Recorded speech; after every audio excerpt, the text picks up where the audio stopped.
Drag Queen Story Hour, intended to teach empathy and deter bullying, has become a point of contention.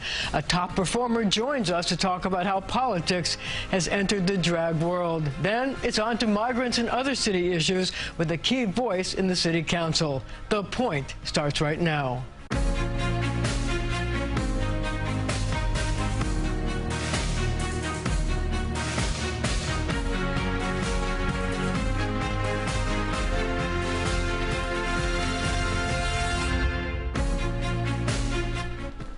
My first guest is Kevin Aviance, a featured performer on Beyoncé's Renaissance album.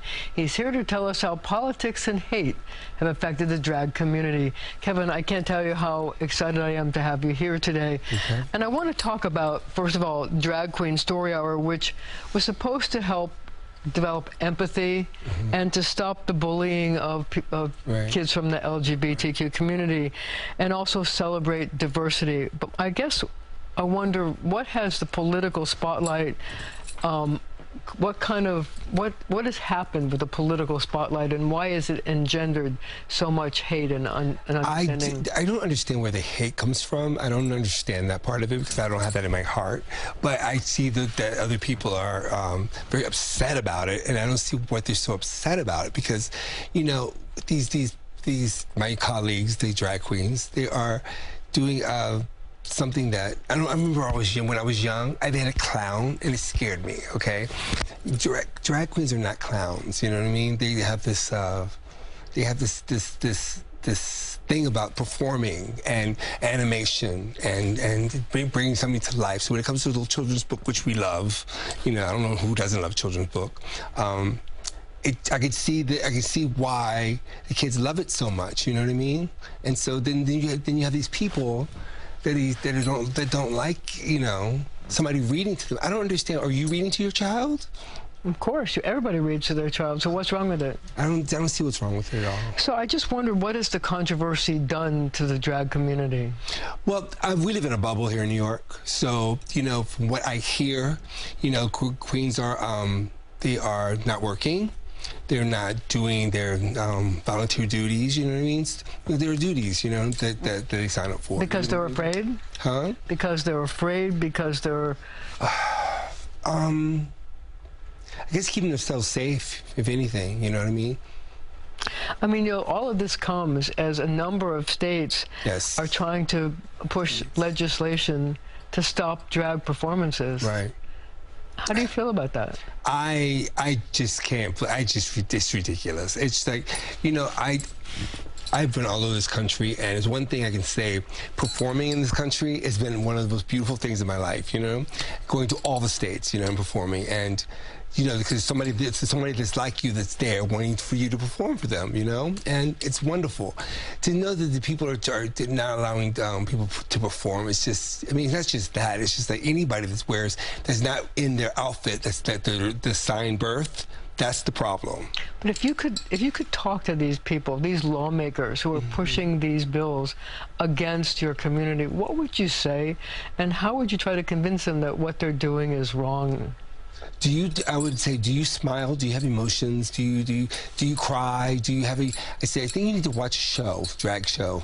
I think you need to watch one. I think you need to go to a show. Maybe go see little kids being read to. You know, find out that we're not the predators. You know what I mean? We're not the ones that are out here hurting children. You know what I mean? Well, you're not looking to convert anybody. No, no way. You just want to perform. Exactly. So, I understand, however, that you've been attacked. Yes. Are you able to talk about it? Yes, I'm able to talk about it.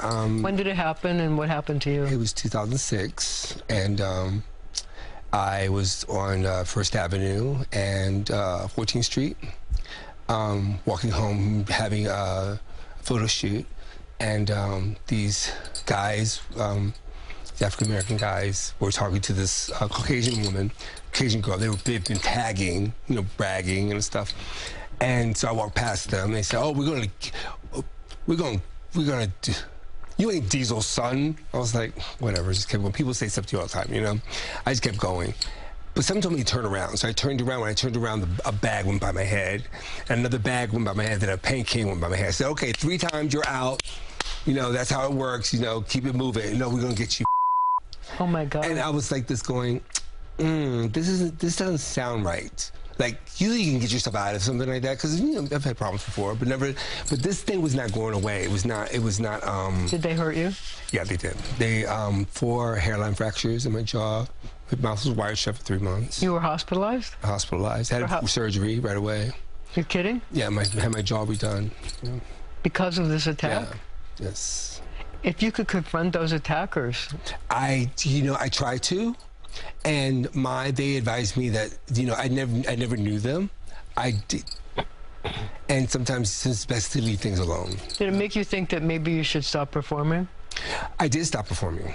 I did, because it ruined my career, basically. And for a long time. For a long time. And so I stopped performing and went to Florida and needed to get help because of the PTSD and all that stuff, which I didn't know about. And I was going through self-medicating and all that stuff, so it was really bad. And I mean, I killed myself twice, so. So I wonder, how has all this impacted your work and your career? You can't keep a queen down.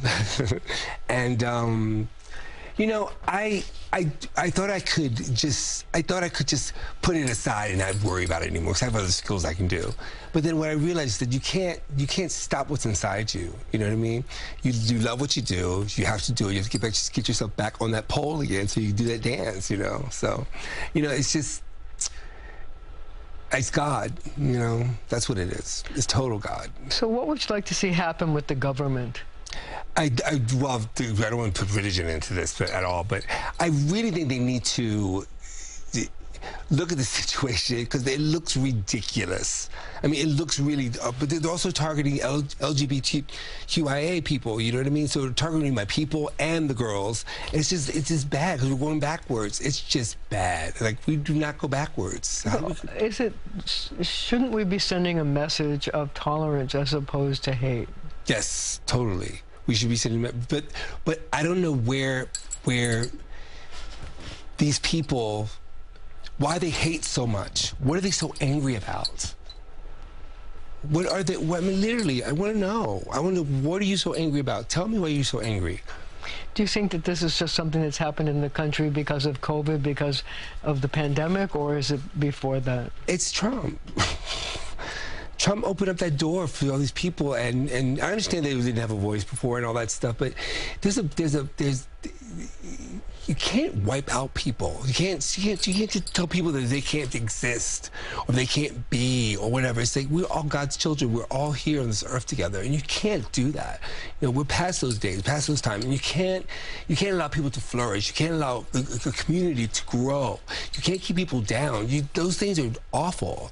And just to know that they, you know, maybe they felt that way about themselves and stuff like that. They couldn't get it up for themselves. I don't know. I don't really know those people, but I pray for them. Has this inspired your activism?